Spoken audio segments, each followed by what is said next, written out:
कभी भी कहीं भी किसी के भी साथ हो सकता है, होशियार रहिएगा। नमस्कार, मैं हूं दिग्विजय सिंह। एक शायर का बड़ा मशहूर शेर है, सच घटे या बढ़े, सच सच न रहे, झूठ की कोई इंतहा ही नहीं। पाकिस्तान का हाल भी कुछ ऐसा ही नजर आ रहा है। पुलवामा में हुए आतंकी हमले के कई सच जमाने के सामने आ चुके हैं, जो साबित करते हैं कि पाकिस्तान कितना बड़ा झूठा है, कितना दोगला है, कितना मक्कार है। उसने दुनिया को बरगलाने के लिए कुछ झूठ ऐसे बोले जो ये साबित करते हैं कि पाकिस्तान खुद को बचाने के लिए कुछ भी कर सकता है। सच और झूठ के इस खेल में पाकिस्तान क्लीन बोल्ड हो चुका है। पुलवामा में फिदायीन हमला हुआ, ये सच है। सीआरपीएफ के 40 से ज्यादा जवानों को घात लगाकर शहीद कर दिया गया, ये उसके बाद का सच है।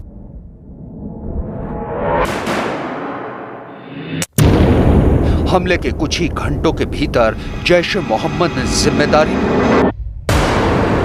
जमाने के सामने आया ये एक बड़ा सच है।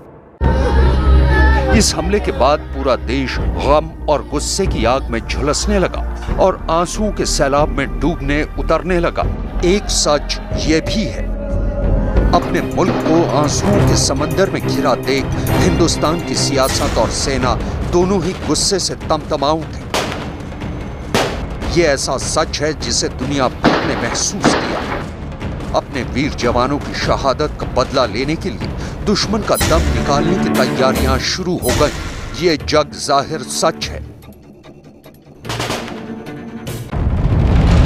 जिस आतंकी आका और आतंकी संगठन की शह पर इस कायराना वारदात को अंजाम दिया गया, वो पाकिस्तान की पनाह में बैठा है। इस सच से कोई मुंह नहीं मोड़ सकता। जब इतने सारे सच सबको पता है तो पाकिस्तान को कैसे नहीं पता हो सकते। लेकिन वो पुलवामा के सच से मुंह छुपाने की खातिर झूठ का पर्दा लगाने में लगा हुआ है। इसलिए हमले के 4 दिनों के बाद पाकिस्तान के वजीर आजम इमरान खान सबसे पहले सामने आए और पाकिस्तान की तरफ से सबसे पहला झूठ बोलकर चले गए। मैं हिंदुस्तान गवर्नमेंट के लिए जवाब दे रहा हूं। पहले तो आपने पाकिस्तान पर इल्जाम लगा दिया, ना कोई एविडेंस, ना कोई सोचा कि इसके अंदर पाकिस्तान का क्या फायदा है।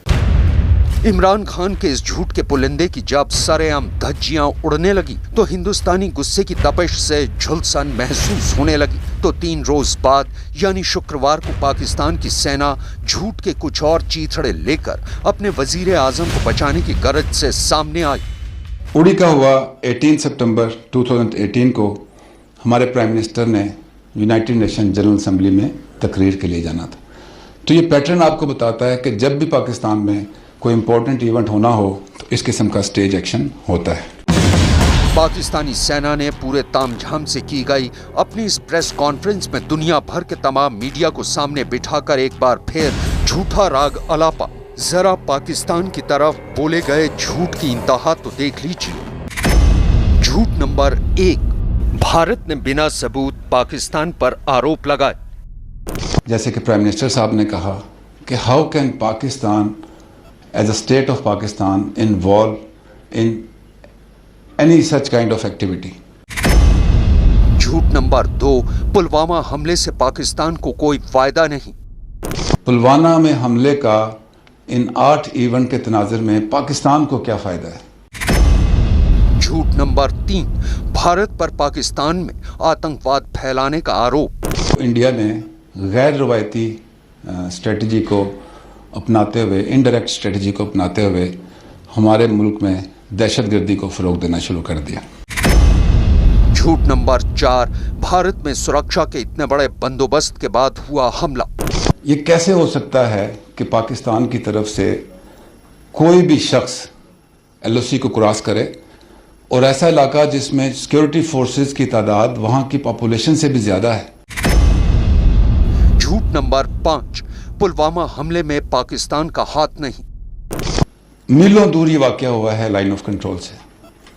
जो एक्सप्लोसिव इस्तेमाल हुआ है वो वहाँ की सिक्योरिटी फोर्सेस और इंतज़ामिया के ज़ेर इस्तेमाल था, वो पाकिस्तान से नहीं गया। झूठ नंबर 6, पाकिस्तान ने पुलवामा हमले की जांच की है।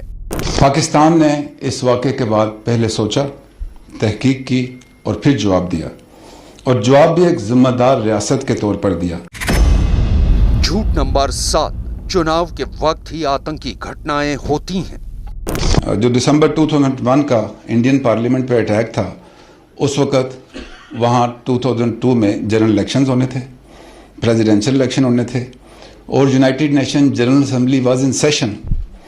और यही वो वक्त था जब मैंने आपको बताया कि 9/11 के बाद पाकिस्तान में मगरबी सरहद पे दहशतगर्दी का इन्फ्लक्स शुरू हुआ।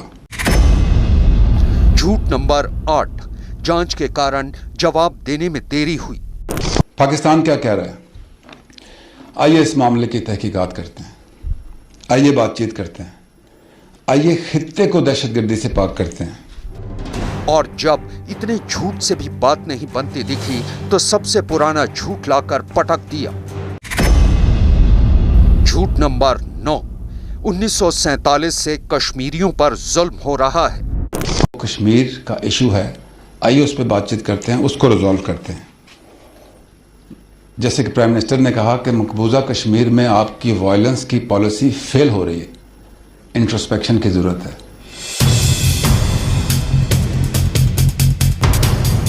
सबसे ज्यादा हैरानी की बात तो यह है कि पूरा पाकिस्तान मिलकर उस आतंकी आका को बचाने की फिराक में लगा हुआ है जिसने हमले के चंद घंटों के भीतर ही अपने ऐलान से छाती ठोकी थी।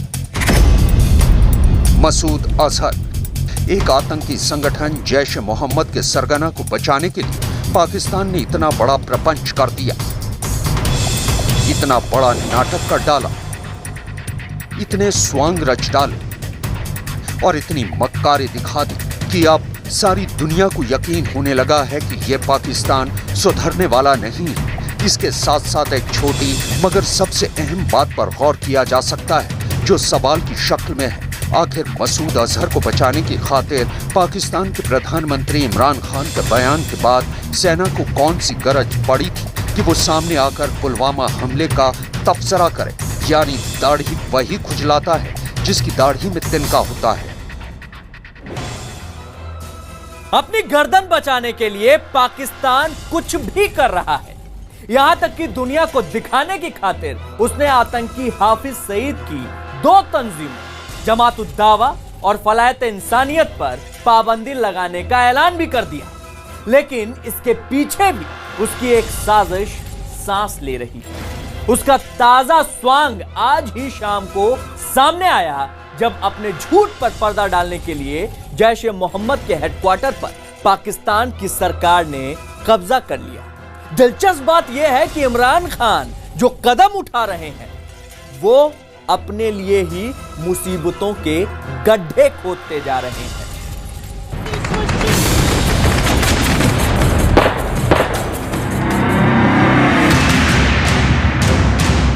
पुलवामा के इस आतंकी हमले के पीछे दिमाग इसी का था, मौलाना मसूद अजहर।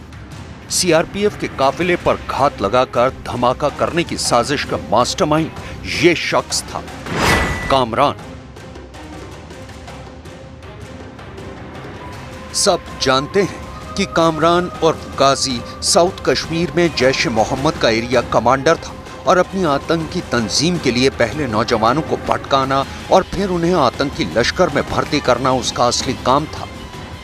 ये बात किसी से छुपे नहीं है कि कामरान पाकिस्तानी नागरिक था जो लंबे वक्त तक अफगानिस्तान युद्ध का हिस्सा रहा।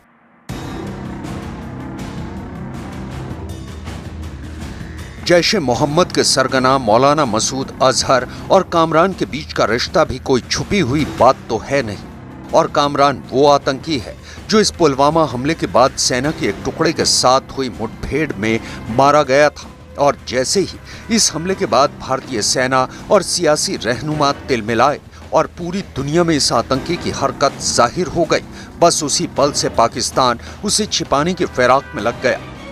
यह खुला सच है कि मौलाना मसूद अजहर कुछ रोज पहले तक रावलपिंडी के पाकिस्तानी आर्मी के सबसे बड़े अस्पताल में इलाज करवा रहा था और वहीं अस्पताल से ही साजिशों का ताना बाना बुन रहा था। लेकिन जैसे ही पुलवामा धमाके के बाद मसूद अजहर के नाम का शोर सुनाई दिया और धमाके में उसका अक्स दिखाई दिया, फौरन पाकिस्तान की खुफिया एजेंसी ISI उसे बचाने और दुनिया को गुमराह करने की फिराक में लग गई। उसने सबसे पहले मौलाना मसूद अजहर को रावलपिंडी के अस्पताल से निकालकर किसी महफूज ठिकाने में भेज दिया और फिर उसके नाम को लेकर हो रही घेराबंदी को झुटलाने का वही पुराना और घिसा पिटा सिलसिला शुरू कर दिया गया। हमारे प्राइम मिनिस्टर ने इंडिया को वो ऑफर्स दी हैं जो शायद पहले कभी नहीं दी गई। उन्होंने कहा कि जिस किस्म की चाहें तहकीकात करवा लें, लेकिन सबूत दें। अगर सबूत मिला तो आपके प्रेशर में नहीं, हम अपने इंटरेस्ट में उस फर्द के खिलाफ एक्शन लेंगे जो कि पाकिस्तान से दुश्मनी कर रहा है। इससे पहले ऐसा नहीं हुआ। मगर जब बात नहीं बनी और दुनिया भर से दबाव पड़ने लगा तो गुमराह करने का एक नया पैंतरा अख्तियार किया और पुलवामा हमले के 8वें दिन इमरान खान ने एक दूसरे आतंकी हाफिज सईद की 2 तंजीमों जमात-उद-दावा और फलाह-ए-इंसानियत पर पाबंदी लगाने का ऐलान कर दिया, और वो भी राष्ट्रीय सुरक्षा सलाहकार की लंबी चौड़ी बैठक के बाद। अब ऐसा क्यों किया जबकि पुलवामा हमले में हाफिज सईद का तो नाम भी नहीं आया, और फिर उस पर पाबंदी लगाने का कौन सा तुक? अब इमरान खान ने कौन सी तुकबंदी करते हुए इस नए राग को अलाप दिया, ये तो पता नहीं। लेकिन इतना तो सब जानते ही हैं कि मौलाना मसूद अजहर को दुनिया भर की नजरों से बचाने के लिए पाकिस्तानी सरकार की ये एक बड़ी कवायद है, क्योंकि मसूद अजहर तो खुफिया एजेंसी ISI का पालतू है और कश्मीर में आतंकी हमलों का सबसे बड़ा मास्टरमाइंड, जो ISI को बहुत रास आता है। और ISI के सामने इमरान खान की कितनी चल सकती है सारा जमाना जानता है। अब दुनिया को दिखाने के लिए तो इमरान खान ने चाल चल दी, मगर अपनी ही बाजी में वो फिर से उलझ गए, क्योंकि हाफिज सईद ने पाकिस्तानी सरकार को ही कानूनी पचड़ों में फंसाने की धमकी दे डाली। बड़ी संजीदगी के साथ इस कानूनी जंग को इंशाअल्लाह लड़ेंगे। हम जानते हैं पाकिस्तान पर बहुत ही मुश्किल हालात हैं। पाकिस्तान जिस सूरत हाल से दो चार है, हम इसका पूरा इदराक रखते हैं। हम इस पाकिस्तान को अल्लाह की सबसे बड़ी नेमत समझते हैं। हम इस नेमत की कदर करते हैं और इंशाअल्लाहुल अज़ीज़ हमारा तर्ज अमल, हमारा रवैया, हमारा लाहे अमल और जमात-उद-दावा के तमाम कारकुनान का रद्द अमल ये साबित करेगा कि पाकिस्तान हमारे लिए बहुत बड़ी अल्लाह की नेमत है। जाहिर है कि इमरान खान के सामने अब इधर कुआं और उधर खाई वाली हालत बन गई है, और जो डगर मिली है उस पर फिसलन ही फिसलन है, यानी पाकिस्तान का रपट का गिरना तय है।